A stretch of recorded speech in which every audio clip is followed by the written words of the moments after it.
जनता inter college Lalpur बड़ेती Jalalpur से मैं मनोज वर्मा। विद्यालय की ऑनलाइन स्टडी में आपका स्वागत है। विद्यालय में लॉकडाउन के चलते ऑनलाइन क्लासें प्रारंभ कर दी गई हैं। व्हाट्सएप ग्रुप के माध्यम से हर क्लास का अपना व्हाट्सएप ग्रुप है, जिसमें बच्चा अपने क्लास के सब्जेक्ट टीचर से पूरी विचार विमर्श के साथ पूरा, जैसे कि विद्यालय में अध्ययन करता था वैसे घर में भी अध्ययन कर सकता है।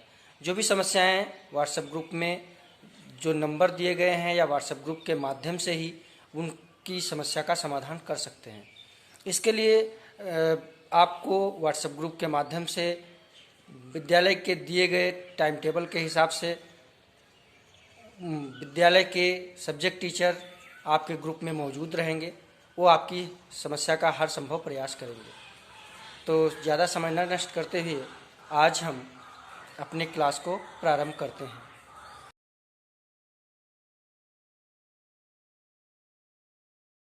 जनता इंटर कॉलेज की ऑनलाइन क्लास में आपका स्वागत है। आज हम कक्षा 8 की सामाजिक विषय के हमारा इतिहास और नागरिक जीवन की पुस्तक के बारे में पढ़ेंगे। तो इसमें हम समय न गंवाते हुए इसे स्टार्ट करते हैं।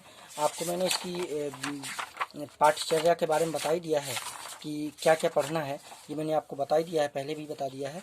तो आज हम इसको समय न गंवाते हुए सबसे पहले देखते हैं कि यूरोपीय शक्तियों का भारत में आगमन, यानी यूरोपीय शक्तियां भारत में किस प्रकार आई, कब आई, कैसे आई। तो सबसे पहले आने के लिए आपको पता होना चाहिए, जो कोई कहीं जाता है तो उसके लिए ज़रूरत क्या है, रास्ते की ज़रूरत होती है। तो हमारे यहाँ सारी जो भी लोग आए हैं वो व्यापार करने के लिए आए हैं। तो व्यापारिक मार्ग की खोज, यानी जब रास्ता होगा आने के लिए तभी तो कोई आएगा। तो सबसे पहले हम देखते हैं व्यापारिक मार्ग। देखा जाए भारत से विदेशों का प्राचीन काल से ही जो है संपर्क रहा है। 16वीं शताब्दी से भारत से व्यापार करने के लिए यूरोपीय शक्तियों ने भारत में आना प्रारंभ करती हैं, जिसमें पुर्तगाली, डच, फ्रांसीसी और ब्रिटिश प्रमुख हैं।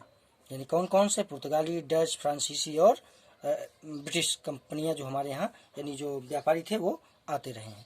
भारत और यूरोप के मध्य व्यापार जल थल के द्वारा होता था। किसके द्वारा होता था?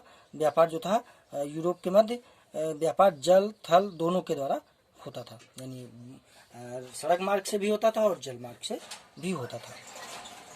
इन मार्गों की संख्या 3 थी। कितनी संख्या थी? 3 थी। पहला मार्ग जो था फारस की खाड़ी से होता, समुद्री मार्ग था। इसी मार्ग से इराक, तुर्की, वेनिस और जिनेवा से व्यापार होता था। दूसरा मार्ग जो था वो लाल सागर से अलेक्जेंड्रिया का था, जहाँ से समुद्र मार्ग द्वारा वेनिस और जिनेवा को जाया जाता था। तीसरा मार्ग जो था मध्य एशिया से मिस्र और यूरोप के लिए जाता था। कहाँ के लिए जाता था? तीसरा मार्ग मध्य एशिया से मिस्र और फिर यूरोप के लिए जाता था। तो अब ये जो मार्ग बताए गए हैं इसमें, इस मानचित्र में आपको पता होना चाहिए, ये मार्ग दिए गए हैं। ये आयात सोना चांदी का आयात होता था यहाँ से। ये सोना चांदी लकड़ी और हाथी दांत के लिए था। ये निर्यात जो था लौंग, दालचीनी और मसाले के लिए होता था।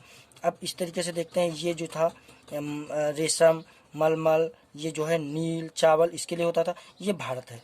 ये क्या है? ये भारत है। ये देखो, ये मार्ग जो बताया गया है ये समुद्री मार्ग था। ये समुद्री मार्ग घूमते घूमते इधर आया जाता था ना, जिनेवा है ना, और इधर से भी ये जाया जाता था। ये होते हुए ऐसे ऐसे होकर के भी ये ऐसे जाया जाता था। तो ये मार्ग थे, 3 मार्ग थे, ठीक है ना। तो हम देखते हैं कि इस प्रकार से यूरोप के सभी क्षेत्रों में भारत की वस्तुओं का वितरण वेनिस और जिनेवा प्रमुख व्यापारिक केंद्र हुआ करते थे। कौन कौन से? वेनिस और जिनेवा। इटली ने भारत की प्रमुख वस्तुओं के व्यापार पर अपना एकाधिकार कर लिया था। किसने कर लिया था? इटली ने कर लिया था। और उसे जमाए रखने के लिए यूरोपीय शक्तियों में भी हिस्सेदारी को रोक दिया था। यूरोपीय शक्तियाँ जो अपना व्यापार करती थी उन पर भी रोक इसने लगा दी थी। 15वीं शताब्दी यानी 1453 में कुस्तुनतुनिया पर तुर्कों ने अपना अधिकार कर लिया। कहाँ पे अधिकार कर लिया? कुस्तुनतुनिया पर। कहाँ पे? कुस्तुनतुनिया पर अपना अधिकार कर लिया। अब तुर्कों ने यूरोप और भारत के मध्य पुराने सभी संचार माध्यमों को बंद कर दिया। कुस्तुनतुनिया नगर व्यापार मार्ग का मुख्य द्वार हुआ करता था, अतः व्यापार के लिए यूरोप के व्यापारियों को कुस्तुनतुनिया नगर को पार करना पड़ता था। तब जब वहाँ पर तुर्कों का अधिकार हो गया तो कुस्तुनतुनिया होकर के तो जा नहीं सकते थे, तो इन्होंने नए मार्ग की खोज प्रारंभ कर दी। भारत के व्यापार के लिए यूरोपीय लोगों ने क्या किया, नए मार्ग की खोज प्रारंभ कर दी। तो सबसे पहला है समुद्री मार्ग की खोज। अब यूगोस्लाविया यूरोपवासियों ने व्यापार के लिए नए समुद्री मार्ग की खोज करना प्रारंभ किया। इन जगहों की खोज मात्र संभावनाओं के आधार पर, किसी को पता तो था नहीं कहाँ पे कौन सा देश है, कैसे जाना है, तो केवल संभावना के आधार पर जाते थे। तो और किसी व्यक्ति विशेष में इतना तो दम था नहीं, इतना पैसा था नहीं कि वो इतनी पैसा लगा करके और पहुँचे किसी देश की खोज के लिए। तो इन लोगों ने क्या किया, राजाओं से धन धर्म और ध्वजा के सपने दिखा करके राजाओं को, और ये चलने लगे, यानी मार्ग के लिए चल दिए। तो इसके लिए धन क्या है, राज्य की आमदनी के लिए खजाना इकट्ठा करना, कीमती सोना चांदी धातुएं जो होती ना, इनको इकट्ठा करके फायदे की व्यापार कर एकत्रित करना था, ऐसी संभावना बताई। धर्म होता है ईसाई धर्म का दूर दूर तक प्रचार प्रसार करना। यूरोप के लोग जो थे ईसाई धर्म को मानने वाले थे, इसको दूर दूर तक प्रचार प्रसार करने की बात कही गई। ध्वज यानी यूरोप के राष्ट्रों का झंडा था वो दूर दूर तक उपनिवेश के लिए फहराया जाए और साम्राज्य का विस्तार किया जाए। इसके लिए इन लोगों ने क्या किया, कहा कि यूरोप के राजाओं ने इन नाविकों को समुद्री यात्राओं का खर्चा वहन करने के लिए दे दिया, ये पैसा दिया। जब पैसा देंगे तभी तो काम करेंगे। इन नाविकों ने कुतुबनुमा की सहायता से, कुतुबनुमा एक घड़ी नामक यंत्र था जो रास्ता बताता, ये उत्तर है दक्षिण है, ऐसा होता था। कुतुबनुमा की सहायता से दिशाओं का ज्ञान होता है। इसकी खोज जो है में निकले स्पेन निवासी कोलंबस ने अमेरिका की खोज तथा पुर्तगाल निवासी वास्को डी गामा ने अपनी लंबी यात्रा के दौरान अफ्रीका के दक्षिणी छोर से होते हुए भारत के पश्चिमी समुद्र तट की जो है कालीकट पर पहुंच गए थे। आपको पता होना चाहिए कोलंबस भारत के लिए निकला था, लेकिन वो गलत रास्ते पर होकर के वो अमेरिका पहुंच गया था। उसके बाद वास्को डी गामा जो था, वास्को डी गामा वो लंबी यात्रा करते हुए अफ्रीका होते हुए वो भारत के पश्चिमी तट पर जो था कालीकट, वहाँ पर आ पहुँचा था। कब आया था, 1498 में, जबकि कोलंबस 1492 में अमेरिका की खोज की, जिसको नई दुनिया कहा जाता है। क्या कहा जाता है, नई दुनिया कहा जाता है,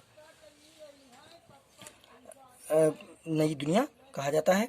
अब पुर्तगालियों को हिंद महासागर होते हुए पूर्वी द्वीप समूह का नया जलमार्ग मिल गया था। अब यूरोप और भारत के मध्य व्यापार पुनः आरंभ हो गया। ये देखो जहाज़ों के माध्यम से व्यापार होता था ना, तो इस तरीके से ये लोग, ये देखो ईसाई धर्म का ध्वज है ना, इस तरीके से ये देखो धन दौलत दिखाया गया है। इन सब के सपने दिखाए गए राजाओं को और उनसे धन लिया गया और इन नाविकों ने खोज के लिए बढ़े। यूरोपीय व्यापार, अब यूरोपीय व्यापार क्या है, पुर्तगालियों ने हिंद महासागर के मध्य से होने वाले व्यापार पर अपना अधिकार कर लिया।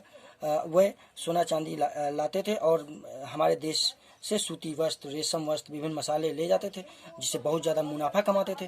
पुर्तगाल की मजबूत नौसेना के कारण हिंद महासागर से कई दूसरे देश पुर्तगाल की इजाज़त के बिना अपना जहाज नहीं ले जा सकते थे, यानी बिना पुर्तगाल की सहायता से वो अपना जहाज नहीं ले जा सकते थे। वास्को डी गामा के भारत पहुंचने के बाद एक एक करके हॉलैंड, फ्रांस, इंग्लैंड के व्यापारी भी भारत आने लगे।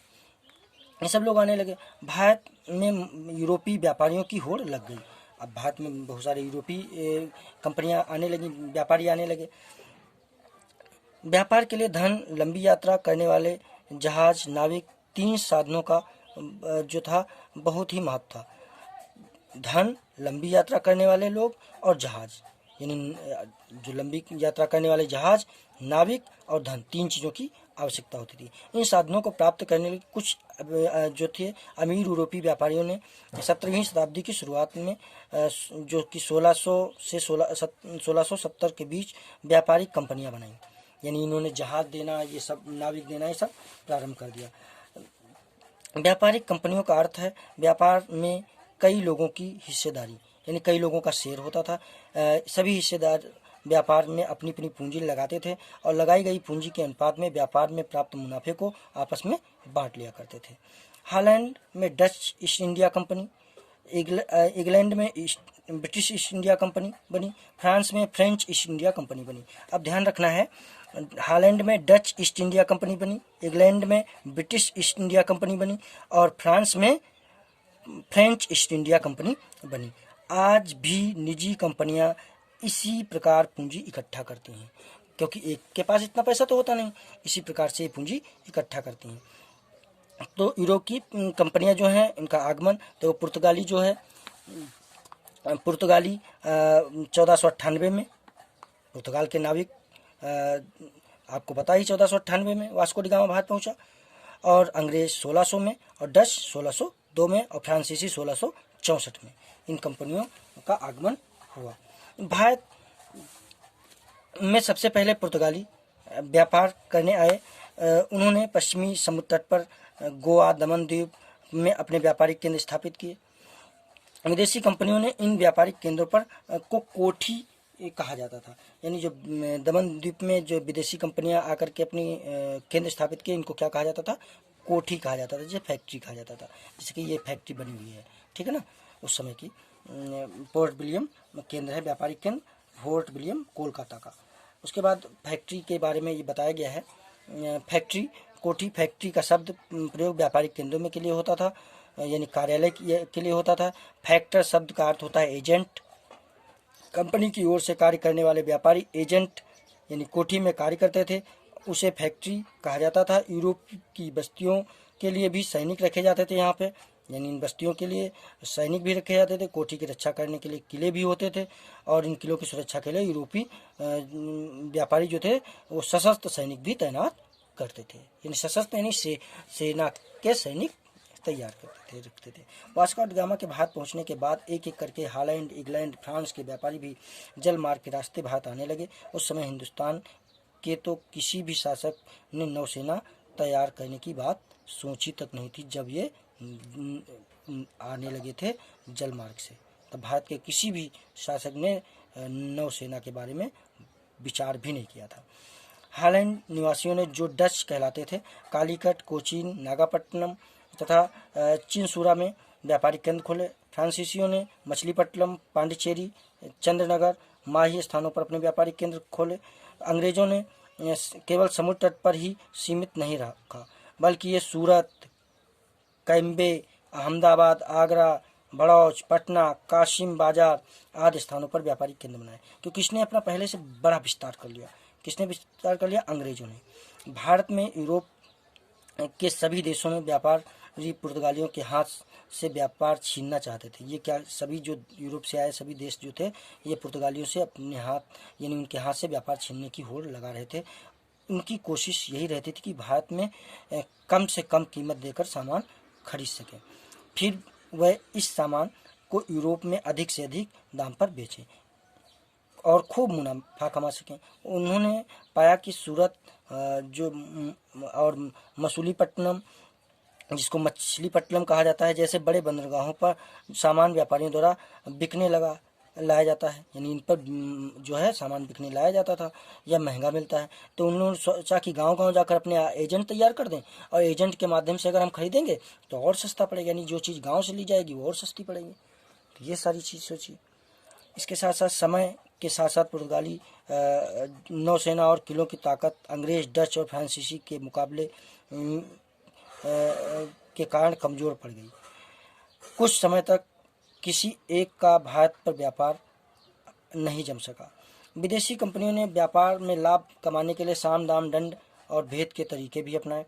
उन्होंने बंदरगाहों व राजाओं के पास अपने अपने प्रतिनिधियों और दूत भेजे और राजाओं से खुलकर व्यापार की इजाज़त मांगी। अनुमति प्राप्त करने के लिए खुशामद भी की, और फलस्वरूप राजाओं को उन्होंने फरमान यानी पत्र भी जारी किए। व्यापारियों के जो दूत थे उन्होंने करों को न देने की छूट मांगी।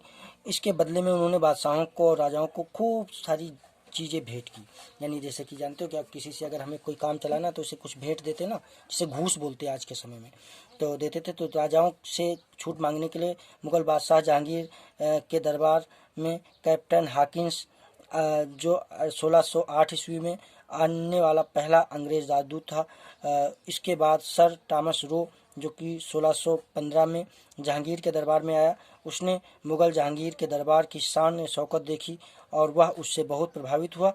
उसने सम्राट को अंग्रेजी दस्ताने भेंट किए। इंग्लैंड में इस्तेमाल की जाने वाली बग्घी, जिससे जहांगीर प्रसन्न हुआ, यानी ये चीज़ें भेंट की। तो जहांगीर ने भी उसे छूट दी, करों में छूट देने की बात कही। उसके बाद में आता है हिंदुस्तान के राजाओं के मन में यूरोपीय व्यापारियों की तरफ से मिलने वाली धमकी का असर भी था। पुर्तगाली नौसेना जो थी, पुर्तगाली नौसेना का मुकाबला दूसरे यूरोपीय देश जो थे उनकी सशक्त नौसेनाएं ही कर सकती थी, और हिंदुस्तान के जहाज़ों को पुर्तगालियों के खतरे से सुरक्षा की जरूरत थी। अंग्रेज, फ्रांसीसी, डच कहते थे कि व्यापार की छूट दोगे तो हम हिंदुस्तानी जहाज़ों की सुरक्षा की गारंटी देंगे। यानी वो कहते थे कि हम गारंटी दे देंगे आपको, अगर हमें मौका मिलेगा, अगर हमें छूट दोगे, नहीं तो मौका मिलने पर उन्हें लूट लिया जाएगा और डुबो दिया जाएगा। यानी अगर हमारे व्यापार, अगर हमें छूट नहीं दोगे तो हम आपके जहाज़ों को लूट देंगे, धमकी भी देते थे। तो इसलिए ये सारी चीज़ें निकल के आती थी। इन नीतियों और स्थितियों का फायदा उठाकर यूरोप के व्यापारियों ने हिंदुस्तान में व्यापार से खूब धन कमाया। उन्होंने कर न देकर छूट मिली, जमीन खरीदी, उन्होंने अपने गोदाम, घर, बंदरगाह और अपने अपने किले भी यहाँ पर बना लिए। अब इसके कुछ प्रश्न हैं, तो ये पार्ट मेरी समझ में आता है कि आप लोगों को कुछ समझ में आ गया होगा। मैं इसकी PDF फाइल भी भेज दूंगा जिसको पढ़ लेंगे। और इसके प्रश्न क्या है, पहला है अमेरिका की खोज किसने की। तो सबसे पहला है अमेरिका की खोज किसने की, तो आपको पता होना चाहिए। वास्को डी गामा ने किसकी खोज की, भारत की खोज की। तो कोलंबस ने किसकी खोज की, अमेरिका की। अमेरिका की खोज किसने की, कोलंबस ने की। अगला प्रश्न है भारत में सर्वप्रथम कौन सा यूरोपीय व्यापारी आया।